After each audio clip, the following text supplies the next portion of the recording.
اللهم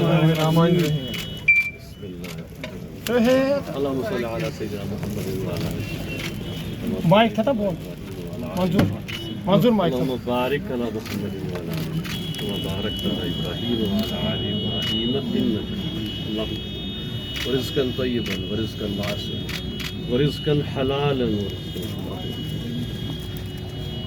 اللهم ارزقني علما اللهم ارزقني رعيبي يا زدني رزقي يا رزق اللهم زدني رزقي يا رزاق اللهم زدني رزقي يا رزاق ربنا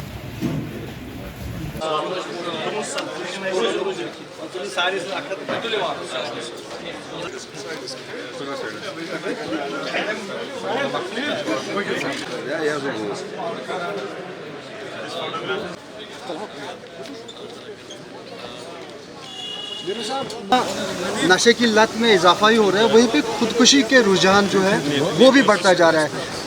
دینی اعتبار سے ہمیں کن باتوں کا خیال رکھنا چاہے تاکہ ہم ان چیزوں سے بچیں؟ سب سے پہلی بات تو یہ ہے کہ آپ دیکھ رہے ہیں کہ ہمارے معاشرے میں جو اس وقت بہت زیادہ اس کی کئی وجوہات ہیں. بلکہ اس ہفتے میں نے کچھ ایکسپرٹس کو بلایا بھی تھا جو یہاں پہ وادی میں جو ہمارے ڈرگ ڈی ایڈکشن سینٹرز چل رہے ہیں 4-5 ہیں وہ، تو سب سے ہم نے بیٹھ کے بات کی. انہوں نے کچھ مشورے دیے ہیں، کچھ انہوں نے آرا دی ہیں. انشاءاللہ ان قریب ہم متحدہ مسجد العلماء کا ایک اجلاس بلا رہے ہیں. اماموں خطیبوں کو، مسجد کمیٹیز، محلہ کمیٹیز کو ہم ایکٹیویٹ کر رہے ہیں. سب سے بڑا مسئلہ اس میں اس وقت یہ ہے کہ جہاں تک کہ منشیات کا معاملہ ہے، اس سے ہمیں دیکھیے ہمیں بیمار کو بھی ایڈریس کرنا ہے اور بیماری کو بھی ایڈریس کرنا ہے. ہمیں بیماری سے نفرت کرنی ہے نہ کہ بیمار سے. تو یہ ایک بہت بڑا مسئلہ ہے کہ جو سوشل سٹگما ہے کہ بہت سے لوگ ڈرتے ہیں کہ اگر ان کا بچہ یا بچی انوالو ہو گیا ہے تو وہ آگے نہیں آ رہے ہیں، ان کا علاج نہیں کرا رہے ہیں. اس حوالے سے جو سوشل سٹگما کا مسئلہ ہے تو سب سے پہلے ہمیں اس کو ایڈریس کرنا ہے کہ یہ بیمار لوگ ہیں، ان کا ہمیں علاج کرنا ہے. اور اس کے ساتھ ساتھ جو اس میں انوالو ہیں بیچنے میں اور خریدنے میں، ان کے حوالے سے سخت ترین کارروائی ہونی چاہیے. تو انشاءاللہ اس میں ہم کوشش کر رہے ہیں. یہی وجوہات ہیں کہ ہم دیکھ رہے ہیں کہ چاہے گھریلو تنازعات ہیں یا اقتصادی معاملات ہیں یا سیاسی رجحانات ہیں، بہت سے کیونکہ کشمیر ایک کانفلکٹ زون رہا ہے پچھلے 30-40 سال سے، اس کے بھی اثرات ہیں. اب دیکھیے اگر ہم نوجوانوں کی بات کریں، دیکھیے آج کا جیسے اب دیکھیں کہ مجھے خوشی ہے کہ نوجوان کوشش کر رہے ہیں کہ اپنے پیروں پہ کھڑا ہوں، خود جو ہے وسائل پیدا کریں اپنے معاش کے لیے، اپنے رزق کے لیے. تو مجھے خوشی ہے کہ اس طرح کے انیشیٹوز لیے جا رہے ہیں کیونکہ حکومت کا حال تو آپ دیکھ ہی رہے ہیں. ان ایمپلائمنٹ دیکھیے کہاں پہنچ گئی ہے کشمیر میں. پچھلے 5 سال کی اگر ہم بات کریں تو شاید اگر اسٹیٹسٹکس میرے غلط نہیں ہیں تو ہندوستان میں تو 6-7% ان ایمپلائمنٹ ریٹ ہے. جموں کشمیر میں اس وقت 24% امپلائمنٹ ریٹ ہو گئی ہے. پچھلے 5 سال سے آپ دیکھ رہے ہیں کہ نوکریاں کہیں نہیں ہیں، جوان کے لیے کوئی کام نہیں ہے، کوئی ان کے لیے انسینٹیو نہیں ہے، اور جو نوکریوں میں ہیں ان کو بھی نکال رہے ہیں، کوئی ریکروٹمنٹس نہیں ہو رہی ہیں. تو آئی تھنک ان سارے معاملات کا ہمیں جائزہ لینا ہے. اقتصادی طور جو ہے وہ ایک بدحال سٹیٹ ہمارا جو ہے وہ دن بدن بن رہا ہے. تو اس حوالے سے آئی تھنک کہ پرائیویٹ سیکٹر کو آگے آنے کی ضرورت ہے. جس طرح سے جوان کوشش کر رہے ہیں کہ خود اپنا معاش کریں، لوکل برانڈز بھی آ رہے ہیں، باقی جو انٹرنیشنل برانڈز ہیں وہ بھی آ رہے ہیں.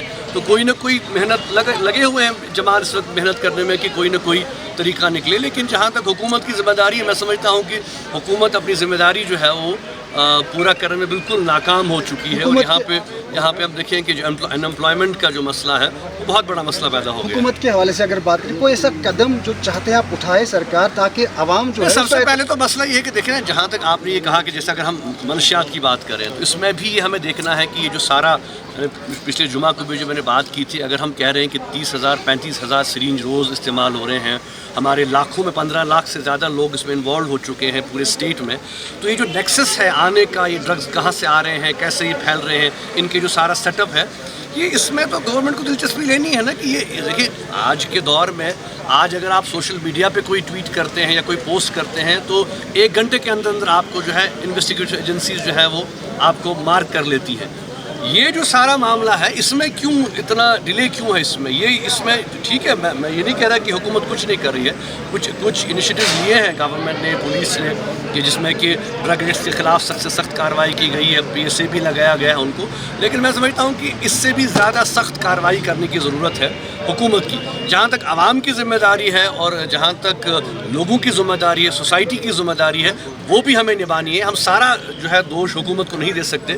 والدین کی بہت بڑی ذمہ داری ہے، انہیں دیکھنا ہے کہ ان کے بچے کہاں اٹھ رہے ہیں، کہاں بیٹھ رہے ہیں، ان کے جو عزیز و اقارب جو ہیں وہ کس ماحول میں ہیں. کیونکہ دیکھیے یہ جو ہم دیکھ رہے ہیں، خاص کر جو نوجوان طبقہ ہمارا ٹارگٹ ہو رہا ہے اس منشیات کی وبا میں، اس کو روکنے کے لیے سب سے اہم کردار جو ہے وہ فیملیز کا ہے، اور فیملیز کو دیکھنا ہے. کیونکہ ماں باپ آج مادی دور ہے، آج آپ بچہ اسکول کالج جاتا ہے یا اسکول جاتا ہے، آج وقت نہیں ہے ماں باپ کے پاس.